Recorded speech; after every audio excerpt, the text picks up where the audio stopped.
So you have Elle, who has a guilt, and she even self-punishes in a way, and she just really feels guilty and sorry for what happened with Conrad. Jonas does not feel the same guilt Elle has. He feels justified in what they did. He does not feel guilty or even really sorry that he and they let Conrad drown. He'd do it again today. He feels very justified. He's hurting you. He's hurting somebody I care about. We let him drown. I don't feel bad about that. This is where Jonas is on the spectrum. And then you have Rosemary, who is, I prayed to God that he would die or he'd be taken away from me every night.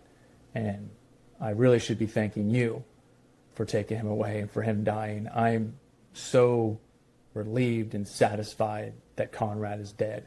So she almost is a little the shadow figure, psychologically speaking, for Elle, where she has zero remorse and zero guilt. Not saying that she did it. Rosemary's not responsible for Conrad's death.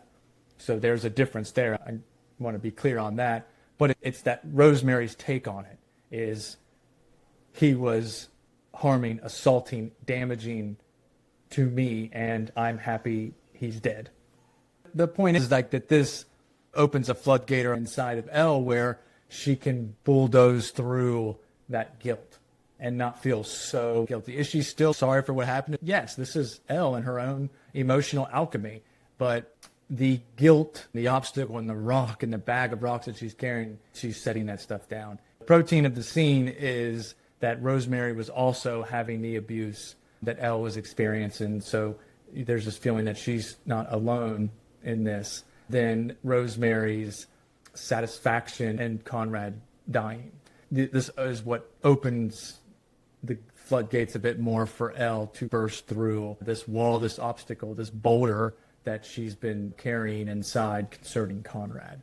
So she leaves, and outside, as soon as she leaves the house, she strolls on her phone on the sidewalk, and the name she looks up is Jonas. Once that boulder is gone and that knot is becoming untied, who does she run to, or who does she reach out to? Jonas. That concludes the Memphis scenes, and that puts us, and we launch back into Anna's dinner.